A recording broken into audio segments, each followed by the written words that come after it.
আপনারা মনে করেন না আমরা বেকুব? হ্যাঁ, আপনি বেকুব বাইতেন না আমরা। দুনিয়া নিয়ে কামড়াই না, কামড়া কামড়ি করি নাই বন্ধু। বেকুব মনে করছো তুমি? হ্যাঁ, আমরা পড়ালেখা করি নাই, চিরা খাইয়া বড় হইছি, বুঝবো না কেন?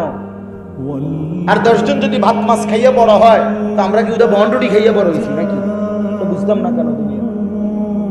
হ্যাঁ, তুমি চালাক হয়ে গেছো।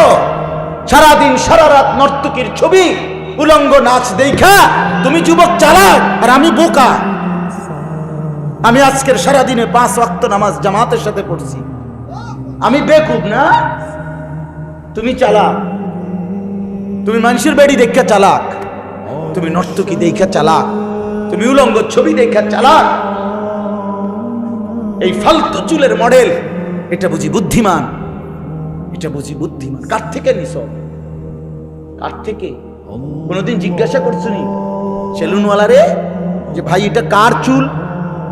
পৃথিবীর কোন সভ্য, ভদ্র, মার্জিত, রুচি সম্পন্ন, বিবেকবান, আরে হুজুর বাদ দেন, কোন দার্শনিক, পণ্ডিত, গবেষক, ইতিহাসবিদ, রাজনীতিবিদ, ডাক্তার, ইঞ্জিনিয়ার, সমাজসেবক, জনদরদি, এমন কারো চুল নিয়ে গুলো?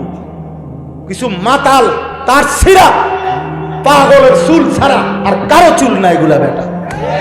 আমি চ্যালেঞ্জ করলাম বেটা, এখন দাঁড়ায় বল না এটা যে হুজুর আমার এই বিশ্রী চুল, এটা কোনো বিবেকবান, কোনো ভদ্রলোকের চুল?